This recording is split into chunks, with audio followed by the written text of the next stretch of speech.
সকালবেলা ready shady হয়ে এখন যাব হচ্ছে ইউনিভার্সিটির অফিসে। একদম বেসিক একটুখানি সাজুগুজু করেছি। খুব একটা ইচ্ছেও করছিল না। কিন্তু ওয়েদারটা ভীষণ সুন্দর ছিল। মেঘলা, রোদ ছিল না, হালকা একটা হাওয়াও দিচ্ছিল।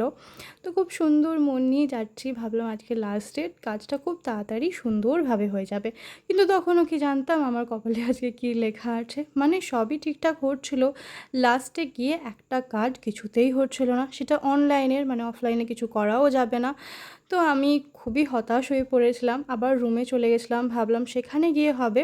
রুমে ঢুকলাম আর আকাশ ভাঙা বৃষ্টি নামলো। তাই জন্য এই বৃষ্টির মধ্যেই আবার এখন চলে এসেছি ইউনিভার্সিটির এই অফিসে, যদি কাজটা আমার হয়ে যায়। বাট কিছুতেই আরও হচ্ছিল না।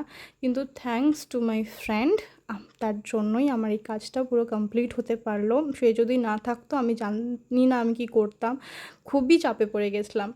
যাই হোক, কাজটা কমপ্লিট করে বেরোবো, আবার সেই বৃষ্টি নেমেছে। ফাইনালি 4টের সময় রুমে ফিরে একটুখানি ফ্রেশ হয়ে একটু পুজো দিয়ে খাবো হচ্ছে খাবার। কারণ সকালে সেভাবে কিছু খেয়ে বেরোতে পারিনি। আর এটাই ছিল আমার ফার্স্ট মিল। বিরিয়ানি ওখান থেকেই নিয়ে এসেছিলাম। খেয়ে একটা দারুণ ঘুম দিই, কারণ ফিজিক্যাল সেরকমভাবে পরিশ্রম না হলেও মেন্টাল একটা চাপ ভীষণ গেছে।